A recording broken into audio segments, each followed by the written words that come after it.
आज का जो पाठ है जिसे मैं और आप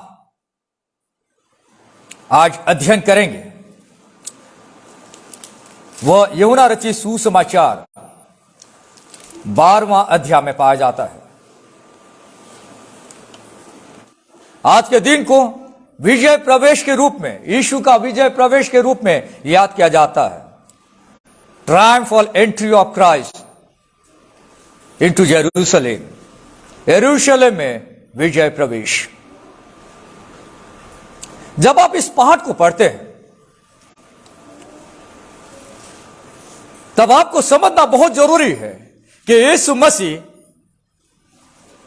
का यह आखिरी सप्ताह है।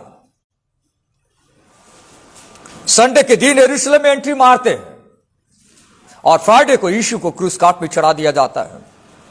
और यीशु मसीह को सारी बातें मालूम थी पहले से। उसने कई बार अपने चेलों को कहा कि यीशु का यरूशलेम जाना, दुख उठाना, क्रूस काट पे चढ़ाया जाना और उसका जी उठना अवश्य है। आइए पढ़ते हैं इस पाठ को। यूहन्ना 12वां अध्याय।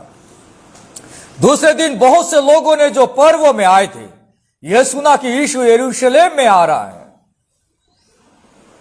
इसलिए उन्होंने खजूर की डालियां ली और उसे भेंट करने को निकले और पुकारने लगे, होसाना, धन्य इस्राएल का राजा जो प्रभु के नाम से आता है। धन्य है इस्राएल का राजा जो प्रभु के नाम से आता है। बड़ी भीड़, बड़ी उत्तेजना और बड़ी गलती। आज के मैसेज में इन 3 शब्दों को हम समझेंगे। Big crowd, big excitement, big mistake. जब हम इस पाठ को पढ़ रहे हैं, यहां पर लिखा है पद 12 में, दूसरे दिन बहुत से लोग, यानी बड़ी भीड़ वहां पे थी। यीशु का स्वागत करने के लिए बड़ी भीड़ वहां पे थी। There was a big crowd to welcome Christ. वहां पे एक बड़ी भीड़ थी जो यीशु के साथ चल रही थी, आगे पीछे। और ये जो भीड़ थी वो यरूशलेम में आई हुई थी फसह का पर्व मनाने के लिए। इस्राएली लोग फसह का पर्व मनाया करते थे और उस इवेंट को याद करते थे जब परमेश्वर ने उन्हें मिस्र की गुलामी से आजाद करवाया था। कहा जाता है, इतिहासकार कहते हैं कि इस पर्व के दौरान जो साल में एक बार मनाया जाता था, दूर दूर से लोग जो यरूशलेम से बाहर रहते थे वे यरूशलेम में आया करते थे। यहूदी लोग यरूशलेम में आया करते थे इस फसह का पर्व मनाने के लिए साल में एक बार। और जो वहां की जो आबादी थी यरूशलेम की, उस दौरान वो 4 से 6 गुना बढ़ जाती थी उस जमाने में। यानी हम लोग 2000 साल पीछे जा रहे हैं और समझने की कोशिश कर रहे हैं कि उस समय हुआ क्या था यरूशलेम में। उस समय जो यरूशलेम जो शहर थी उसकी आबादी करीबन 30,000 थी। और उस दौरान जब लोग त्योहार मनाने के लिए वहां पे आया करते थे तो उस दौरान वो बढ़कर करीबन 1,80,000 हो जाती थी। यानी 4 से 6 गुना वो बढ़ जाती थी। इतने सारे लोग यरूशलेम में आया करते थे। अलग अलग प्रांत से, गलीली प्रांत से वे वहां पर आया करते थे और अपने साथ मेमना लेकर आया करते थे। मेमने का बलिदान वे किया करते थे, जिसका जिक्र आप निर्गमन की पुस्तक 12वां अध्याय में देख सकते हैं। फसह का पर्व मनाने के लिए परमेश्वर ने आज्ञा दी थी। वे अपने साथ मेमना लेकर आया करते थे और मेमने का बलिदान वहां पे होता था उस फसह के पर्व में। निर्गमन की पुस्तक उसका 12वां अध्याय 3 पद से आगे, इस्राएल की सारी मंडली से इस प्रकार कहो, इसी महीने के 10वें दिन को तुम अपने पितरों के घरानों के अनुसार घराने के पीछे एक मेमना ले रखो। और यदि किसी के घराने में एक मेमने के खाने के लिए मनुष्य कम हो तो वो अपने सबसे निकट रहने वाले पड़ोसी के साथ प्राणियों की गिनती के अनुसार एक मेमना ले रखे, और तुम हर एक के खाने के अनुसार मेमने का हिसाब करना। तुम्हारा मेमना निर्दोष और 1 वर्ष का नर हो, और उसे चाहे भेड़ों में से लेना चाहे बकरियों में से, और इस महीने के 14वें दिन तक उसे रख छोड़ना। और उस दिन गोधूली के समय इस्राएल की सारी मंडली के लोग उसे बलि करें। तब वे उसके लहू में से कुछ लेकर जिन घरों में मेमने को खाएंगे उनके द्वार के दोनों अलंगों और चौखट के सिरे पर लगाए। यह आज्ञा दी गई थी मेमना को काटकर उसके लहू को अलंगों पर और चौखट के सिरे पर लगाना। तो लोग वहां पे मेमने को लेकर जाया करते थे। यहां पे फसह का पर्व मनाने के लिए इस्राएली प्रजा यरूशलेम में गैदर हुई है। और जो इतिहासकार है, पहली शताब्दी के जो इतिहासकार है, मेनली जो यहूदी इतिहासकार है, जिसको बहुत ही फेमस इतिहासकार के रूप में वर्ल्ड में जाना जाता है, उसका नाम है जोसेफस। उसने एक रिकॉर्ड अपने इतिहास में लिखा है। वो एक जूइश हिस्टोरियन था, जूइश यानी यहूदी इतिहासकार। वह कहता है कि एक साल उन्होंने गणना की, मेमनों की गणना कि कितने मेमने वहां पे थे जिनको बलिदान किया गया। तब जो फिगर आया वो गणना करके अपने इतिहास में लिखता है 2,56,000 मेमने को बलिदान के रूप में चढ़ाया गया था। कितना बड़ा यह त्योहार था उससे आप अंदाजा लगा सकते हैं। बहुत बड़ी भीड़। दूसरी बात हम यहां पे देखते हैं, बड़ी उत्तेजना थी उन लोगों के पास। देखिए यहां पे 13 में, इसलिए उन्होंने खजूर की डालियां ली और उसे भेंट करने को निकले। वे बहुत एक्साइटेड थे, भीड़ बड़ी एक्साइटेड थी, बड़ी उत्तेजना से भरी थी। अपने साथ उन्होंने खजूर की डालियां ली, और खजूर की जो डालियां है वो यहूदी लोगों के लिए उनके राष्ट्रीयता का और दुश्मनों के ऊपर में विजय पाने का प्रतीक था। यानी जब इस्राएली प्रजा खजूर की डालियां ले रही है, मतलब वे ये बताना चाह रही है कि अब विजय उनके पास है। खजूर की डालियां ली और उसे भेंट करने को निकले। Went out to meet him, यीशु से मिलने के लिए निकलते हैं। और क्या कर रहे हैं? पुकारने लगे। दे वर शाउटिंग, एक्साइटमेंट में, उत्तेजना में ये जो भीड़ थी, वो भीड़ पुकार रही थी ऊंची आवाज में, और वो कुछ बोल रही थी। यहां पे आप देखेंगे 3 बातें यहां पे लिखी गई है। नंबर 1, होसाना। भीड़ पुकार रही थी और कह रही थी होसाना। भजन संहिता 118वां अध्याय उसके 25 पद से यह शब्द आया हुआ है, होसाना। होसाना का मतलब होता है हमारा उद्धार कर, हमें बचा। और ये जो भीड़ थी वो चिल्ला रही थी होसाना।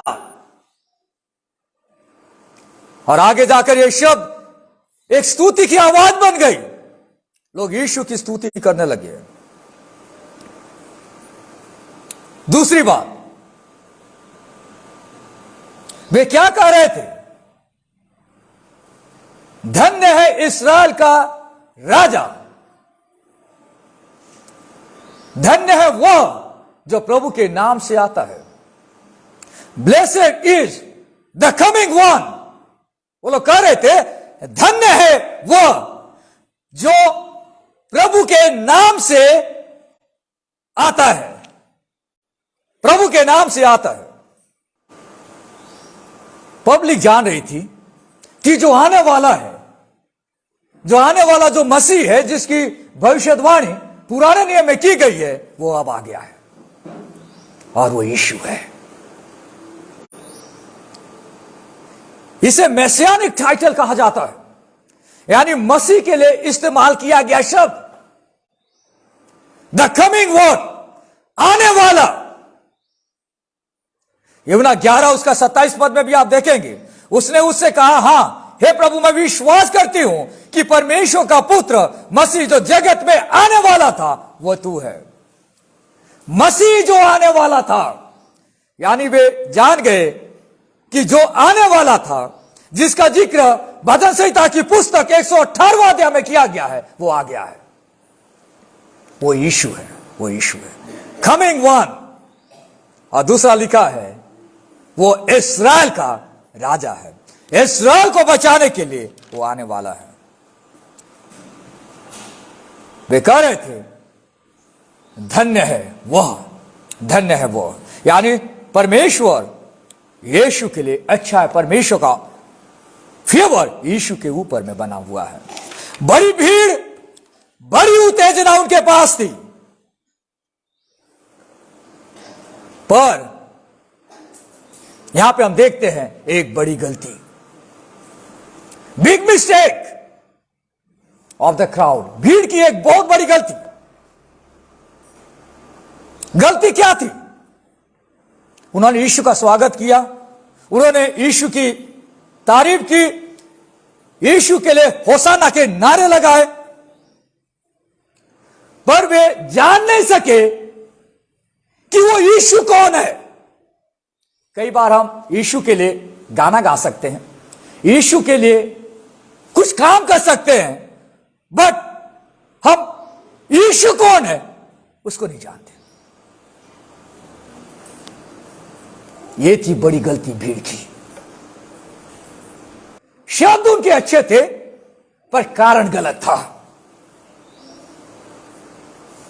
What was missing? The knowledge about who Jesus really is. यीशु कौन है उसका सही ज्ञान भीड़ के पास नहीं था। They followed Christ for the wrong reason.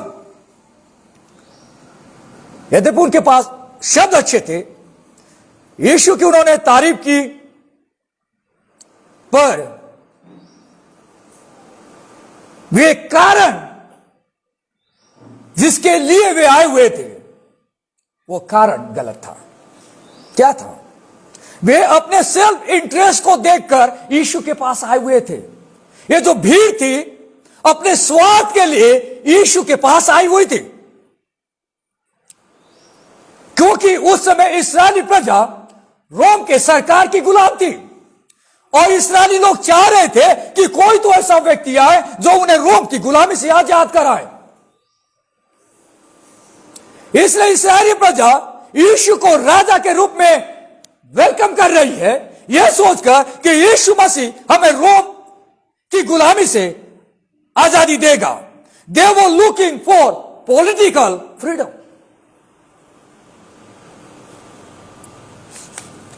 They did not have a proper concept of who Messiah will be. उन्हें सही कॉन्सेप्ट मालूम नहीं था। मसीह जो शब्द है वो एक्चुअली में इब्रानी भाषा से आया हुआ है। मसीही शब्द का मतलब होता है अभिषिक्त जन, जिसको परमेश्वर ने अभिषेक किया है। और हम हिंदी भाषा में जो मसीह शब्द इस्तेमाल करते हैं वो इब्रानी भाषा का शब्द है, और इंग्लिश में क्राइस्ट बोलते हैं, जीसस क्राइस्ट। क्राइस्ट जो शब्द है वो ग्रीक शब्द है, क्रिस्टोस से आया है। तो इंग्लिश शब्द जो है वो ग्रीक भाषा के शब्द को फॉलो करता है, और हिंदी भाषा में जो अनुवाद होता है मसीह, हम इब्रानी भाषा के शब्द को फॉलो करते हैं। मसीह, यीशु मसीह, यानी मसीह वो व्यक्ति है जिसको परमेश्वर ने अभिषेक किया है। मसीह परमेश्वर के द्वारा अभिषेक और भेजा गया जन है जो परमेश्वर के लोगों को पाप से आजाद कराएगा और उन पर राज करेगा। यह होता है मसीह शब्द का मतलब। जब आप बाइबल को पढ़ते हैं तब आप जानते हैं कि जो इस्राएल के राजा लोग हुआ करते थे उनका अभिषेक हुआ करता था। शमूएल नबी के बारे में आप पढ़ते हैं, उसने राजा शाऊल का अभिषेक किया था। अभिषेक। पर जितने भी राजा बने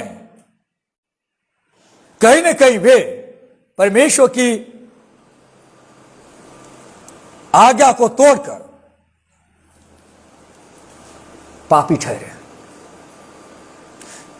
इसलिए परमेश्वर ने एक वाचा बांधी, एक प्रतिज्ञा की थी कि दाऊद के कुल में एक वंश आएगा।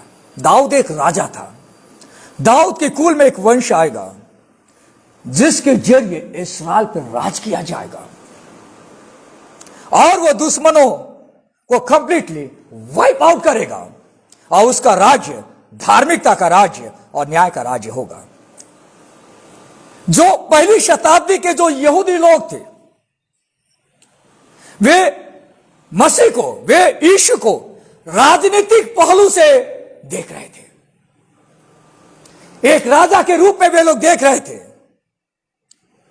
क्योंकि उस समय इस्राएली प्रजा रोम की गुलाम थी, वे दबे हुए थे, वे अधीन थे रोमन रूल के।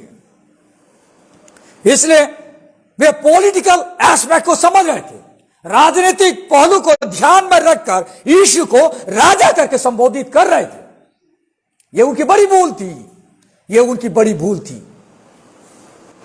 पर एक और पहलू मसीह के बारे में जो बाइबल में बताई गई है उस पर लोगों का ध्यान नहीं जा रहा था। न सिर्फ यीशु मसीह राजा है, पर यीशु मसीह एक दुख उठाने वाला दास है। एक कॉन्सेप्ट पहली शताब्दी के यहूदियों को समझ में नहीं आ रही थी। आज भी कई सारे लोगों को एक कॉन्सेप्ट समझ में नहीं आता। जब आप पुराना नियम को पढ़ते हैं जहां पे यीशु की मृत्यु की भविष्यवाणियां की गई है, वहां पे आप देखेंगे जैसे यशायाह की पुस्तक 53वां अध्याय में वहां पे यीशु को दुख उठाने वाला दास के रूप में प्रस्तुत किया गया है।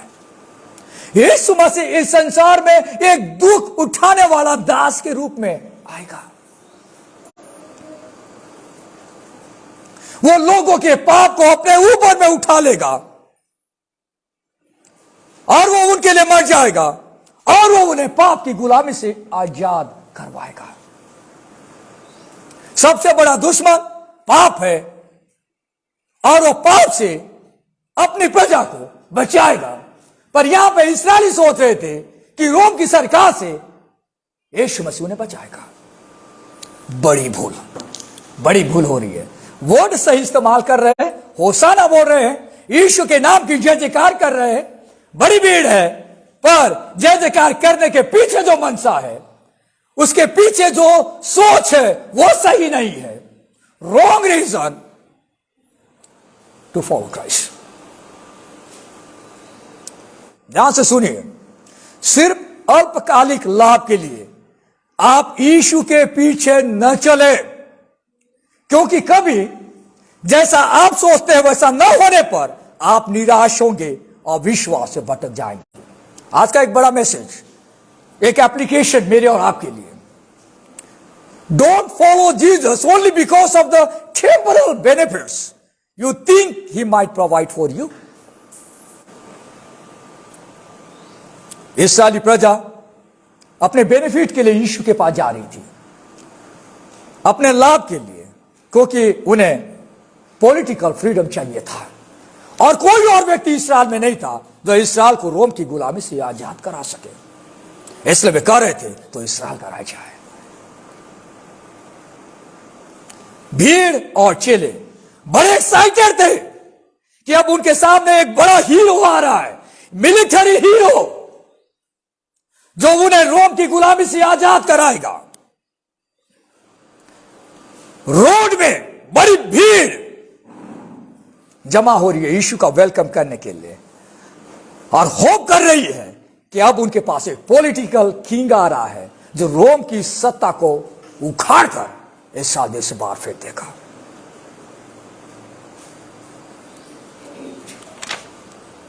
और इस देश में शांति और समृद्धि आएगी। उन्हें आत्मिक राज्य के बारे में कोई खास इंटरेस्ट नहीं था, उनको तो चाहिए पॉलिटिकल फ्रीडम। उन्हें रुचि इस बात में नहीं थी कि वे पापी लोग हैं, परमेश्वर की आज्ञा को तोड़ रहे हैं, परमेश्वर से दूर चले गए, और यीशु मसीह उन्हें पापों से बचाने के लिए, उन्हें आजादी दिलाने के लिए यरूशलेम में एंट्री मार रहा है,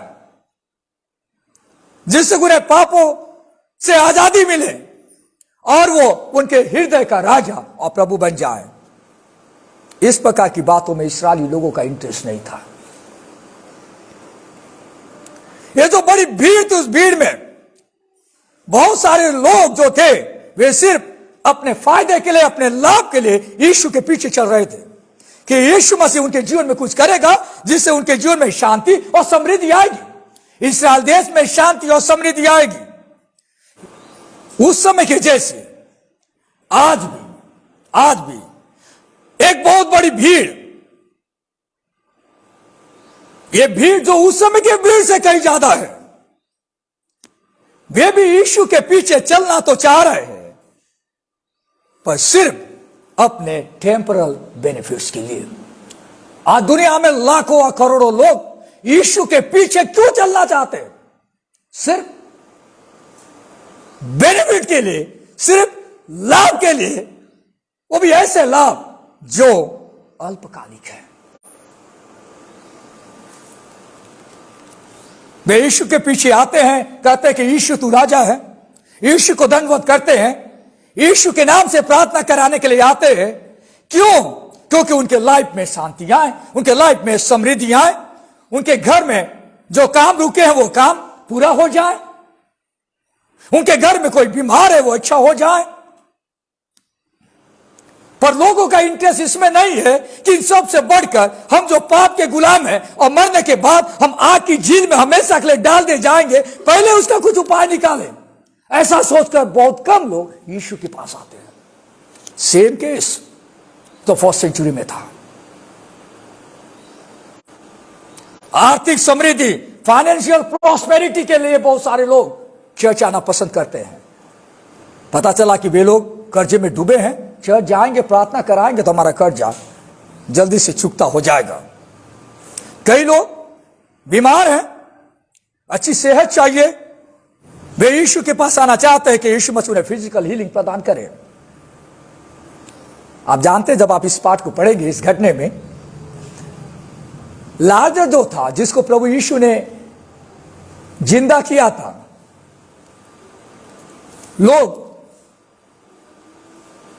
उसको भी देखना चाह रहे थे इस भीड़ में। क्यों? वो मरा हुआ इंसान था और वो जिंदा हुआ। तो कई सारे लोग वहां पे इसलिए आए थे कि प्रभु हमारे जीवन में भी कुछ चमत्कार करेगा, हमारे जीवन में भी परमेश्वर कुछ भलाइयां करेगा। और वे उस मनसा के साथ उस बड़ी भीड़ में शामिल थे। बड़ी भीड़ इस बात का प्रमाण नहीं है कि भीड़ के सारे लोग सच्चे दिल से परमेश्वर की आराधना करते हैं। हो सकता है किसी कलीसिया में 1000 लोग हो, पर जरूरी नहीं है कि कलीसिया के सारे लोग सच्चे मन से प्रभु की आराधना करते हैं और उन्होंने यीशु को अपने दिल में जगह दी है। यहां बहुत बड़ी भीड़ थी, पर सिर्फ बेनिफिट पाने के लिए वे यीशु के पास आए हुए थे। हमें समझना बहुत जरूरी है। अगर हम ये सोच के यीशु के पास आते हैं कि यीशु के पास आने से मैं आर्थिक तौर से बहुत मजबूत बनूंगा, आर्थिक समृद्धि मेरे पास आएगी, मैं अब बीमार नहीं पड़ूंगा, मेरे शरीर में कुछ प्रॉब्लम नहीं होगा, मेरे जीवन में सिर्फ भलाई ही भलाई होगी, तो आपने आधा समझा यीशु कौन है। मैंने आपसे कहा कि वे यीशु के पास तो आए हैं, पर यीशु कौन है उसको नहीं जाना है। हां, परमेश्वर हमारे जीवन में बड़े काम करता है। बीमारी को भी परमेश्वर चंगा करता है। हम आर्थिक रूप से कमजोर होते हैं तो परमेश्वर हमें बढ़ाता भी है। पर अगर मान के चलिए हम इसको आधार मानकर यीशु के पीछे चल रहे हैं, तो जिस दिन हम आर्थिक तौर से कमजोर हो गए और हमारे घर में इनकम आना कम हो गया, तो हम क्या करेंगे? किसी की नौकरी अगर चली गई तो क्या करेगा? इनकम जो हर महीना आता था वो कम हो गया, क्या करेगा? उनके घर में कोई बीमार था, प्रार्थना कराने के लिए ले गए थे, पर बीमारी से अच्छा नहीं हुआ और वो मर गया, तो क्या करेगा? वो पीछे वापस चला जाएगा। क्यों? उसका फाउंडेशन तगड़ा नहीं है यीशु के पीछे चलने के लिए। इसलिए भीड़ में ज्यादा लोग इसी विचारधारा के लोग होते हैं, वे यीशु को नहीं जानते। यीशु के पीछे तो चलना चाहते हैं पर यीशु को नहीं जानते। चल तो रहे हैं, शब्द भी अच्छे हैं उनके, यीशु की तारीफ कर रहे हैं, पर कारण गलत है, कारण गलत है।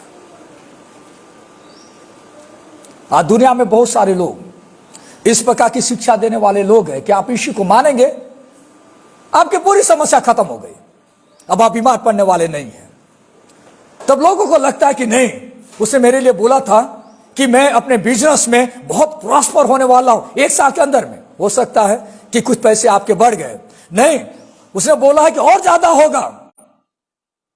परमेश्वर की दया हुई तो आपका बिजनेस बढ़ेगा, पर अगर बिजनेस नहीं बढ़ा तो आप पीछे चले जाते हैं, डिसअपॉइंटेड हो जाते हैं, डिस्ट्रक्शन आपके लाइफ में आ जाता है, आपका विश्वास कमजोर पड़ने लगता है।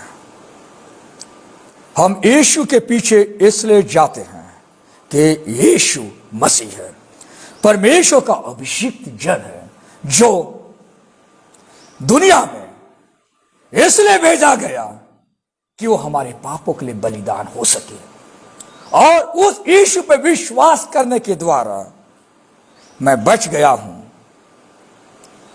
और मैं उद्धार पाया हूं। मैं बच गया हूं, इसलिए मैं यीशु के पीछे चलता हूं। समझ रहे हैं पॉइंट को? यहां पे मैं बच गया हूं, इसलिए मैं यीशु के पीछे चल रहा हूं। मैंने उद्धार को पाया, इसलिए मैं यीशु के पीछे चल रहा हूं। मैं यीशु के पीछे इसलिए चल रहा हूं कि यीशु मेरा राजा है, यीशु मेरा प्रभु है, मैंने मन से एक्सेप्ट किया है। अगर यह विचारधारा नहीं है कोई भी व्यक्ति का जो यीशु के पीछे चलना चाहता है, वो बीच रास्ते में वापस यू टर्न लेगा और बैक चला जाएगा, क्योंकि वो अल्पकालिक फायदे के लिए या आशीषों के लिए यीशु के पीछे आना चाहता है, पर यीशु को अपने जीवन का उद्धारकर्ता नहीं मानना चाहता, यीशु को अपने जीवन का प्रभु और मालिक नहीं मानना चाहता। वो तो सिर्फ इसलिए आ रहा है, वो सिर्फ इसलिए यीशु के नाम से प्रार्थना कराना चाह रहा है, इसलिए प्रार्थना रिक्वेस्ट लोगों के पास भेज रहा है कि उसके जीवन में रूखे काम हो जाए, उसके जीवन में प्रॉस्पेरिटी आ जाए, उसके जीवन में समृद्धि आ जाए। That is the only sole reason he wants to follow Christ. यह एक बड़ी गलती है। फर्स्ट सेंचुरी में भीड़ ने यह गलती किया था, आज भी ये गलतियां कई सारे लोग कर रहे हैं, कई सारे लोग कर रहे हैं। प्रियो, कई बार लाइफ में ऐसा भी हो सकता है, जब आप यीशु के पीछे चलते रहेंगे, आपको क्लेश का सामना करना पड़े, आपके परिवार वालों से, आपके समाज से। कई बार आप डिस्करेज भी हो सकते हैं, दुखी भी हो सकते हैं। कई बार आपके पास उतना धन नहीं होगा जैसा आपके किसी रिश्तेदार के पास हो, गरीबी से आप जूझ रहे हैं। कई बार आप दूसरों के जैसे उतने हंसमुस भी नहीं है जैसे दूसरा व्यक्ति है। आप हेल्थ इश्यू से सफर कर रहे हैं, पर अगर आप यीशु के साथ चल रहे हैं तो आपके पास जॉय है, क्योंकि आपके लिए यीशु उद्धार करता है, परमेश्वर का अभिषिक्त जन, जिसको परमेश्वर ने संसार में भेजा था कि वो लोगों के पापों के लिए बलिदान हो सके। आप यीशु के पीछे चल रहे हैं क्योंकि वो आपका राजा है, आपका राजा है। बड़ी भीड़, बड़ी उत्तेजना, बड़ी गलती। Big crowd, big excitement, but big mistake, जैसे आज दुनिया में लोग कर रहे हैं। हमें समझने की आवश्यकता है कि क्यों हम यीशु के पीछे चलते हैं और क्यों हमें चलना चाहिए। आइए प्रार्थना करें। प्रभु, हम धन्यवाद देते हैं सुंदर वचन के लिए। जब आप यरूशलेम में एंट्री मार रहे थे, वहां बहुत बड़ी भीड़ थी। शब्द तो उनके पास अच्छे थे, पर वे जानते नहीं थे कि आप किस पर्पस के लिए यरूशलेम में जा रहे हैं। प्रभु, हम धन्यवाद देते हैं, अपने वचन के द्वारा आपने हमसे बातचीत किया। आप ही मसीह हैं, आप ही उद्धार करता है, आप ही हमारे राजा हैं। इस वचन के द्वारा हमसे बातचीत करने के लिए हम आपको धन्यवाद देते हैं। प्रभु यीशु के नाम से हम इस प्रार्थना को मांगते हैं, आमीन।